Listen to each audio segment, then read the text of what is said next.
లాంజ్కి swipe చేసినాను credit card, slip ఇచ్చాను. ఇవ్వలేదు బయట కాలేదు కానీ లాంజ్ అయితే ఫుల్ అయిపోయింది. ఇది కూడా ఫ్రీనే అనుకుంటా. ఇక్కడ ఫ్రూట్స్ కూడా ఉన్నాయి. వాడు ఏడుస్తాడు. యాక్చువల్లీ 3 స్మూత్లు వేసి అనమాట నా బ్యాగ్లో, ఎవరు చూడకుంటే ఎత్తేయడమే దాన్ని. సో ఇక్కడ నాకు ఎక్సైటింగ్గా ఒకటి కనిపించింది అనమాట. ఏంటంటే మనీష్ మల్హోత్రా ప్లస్ స్టార్బక్స్ ఆయన డిజైన్ చేసిన కప్స్ ఉంటుంది. జస్ట్ 2100 ఈ కప్పు.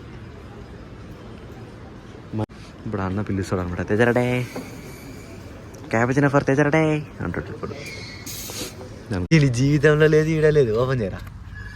పిచ్చి పిచ్చి యాక్చువల్లీ టెర్మినల్ 1 నుంచి టెర్మినల్ 2కి వచ్చినాం మనం. కనిపిస్తుందా కనిపిదో? ముందు వీడియోస్లో నేను ఎప్పుడు చూపిలేదు అనుకుంటా. So finally we are in the plane.